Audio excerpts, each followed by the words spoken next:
Bonjour à tous, je vous avais dit que je vous parlerais de Victor Hugo. On va faire un petit tour du côté de Choses vues, un bouquin que je connaissais pas et puis je m'y suis plongé dedans, ça m'a plu, j'ai trouvé pas mal de trucs et notamment un exemple d'antithèse. Donc on va travailler aujourd'hui sur l'antithèse qui est une figure de style et on va voir que c'est la marque quand même des grands écrivains parce que c'est une figure de style qui est assez fine, que personnellement j'aime bien. Donc dans une phrase ou un paragraphe, l'antithèse c'est cette figure de style qui consiste à opposer des termes ou des idées pour créer un contraste, pour créer un choc. Ça permet en fait de captiver le lecteur. Alors j'ai mis deux exemples de mon cru que j'ai bricolé, c'est juste pour comprendre un peu comment ça fonctionne. Et après, on verra un texte de Victor Hugo où il s'est attelé à travailler l'antithèse d'une manière exemplaire. Il est devenu aussi riche qu'il était pauvre,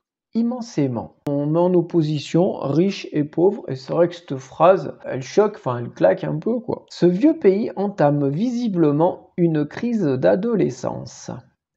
Les journalistes, ils sont toujours à la recherche de phrases un petit peu choc. Ça aurait pu être une idée d'antithèse pour un journaliste. Le yin et le yang, le ping et le pong. Donc la juxtaposition en fait des termes accentue le contraste. Elle met en évidence l'opposition, la contradiction, le paradoxe et la complexité de la situation. Alors, oui, faire ressortir une contradiction ou pas. C'est-à-dire qu'on peut l'utiliser aussi, cette figure de style, de manière un petit peu ironique, pour se moquer par exemple. On verra des exemples avec le texte de Victor Hugo. L'antithèse est utilisée pour renforcer un argument, exprimer une idée de manière plus marquante, ajouter une dimension dramatique ou poétique. En tout cas, c'est toujours pour donner plus d'impact au texte. Alors, l'exemple de Victor Hugo. Donc, je vous ai mis Victor Hugo. Alors, en fait, c'est un texte où il va nous parler de Monsieur Thiers, qui est un historien qui a écrit un super livre sur la Révolution française, que perso, je trouve super bien écrit, bien expliqué, génial. Et Monsieur Scribe et Monsieur Horace Vernet, je ne les connais pas précisément, donc je pourrais rien vous en dire. Mais on va voir que Victor Hugo les attaque vertement. Et ça va être l'occasion pour lui d'utiliser cette figure de style, l'antithèse. En général, en jaune, c'est plutôt les termes positifs, en rouge, plutôt les termes négatifs. Monsieur Thiers, Monsieur Scribe, Monsieur Horace Vernet, c'est le même homme sous les trois espèces différentes, là j'aurais mis une virgule, de l'homme politique, de l'auteur dramatique et de l'artiste. Ce qui prouve que cela est vrai, c'est que l'assimilation leur plairait à tous les trois. Talent facile, clair, abondant, rapide, sans imagination, sans invention, sans poésie, sans science, ça je l'aurais pas mis, c'est dur à dire, sans science, sans correction, sans philosophie, sans style. Improvisateur, quelquefois charmant, mais toujours vulgaire. Donc on voit qu'on met en opposition charmant, mais toujours vulgaire. Prenant la foule par ses petits côtés, jamais par les grands. Bourgeois plutôt que populaire, compris plutôt qu'intelligent. Fait à l'image du premier venu, par conséquent, triomphant toujours, ayant les défauts qui plaisent, sans les qualités qui choquent.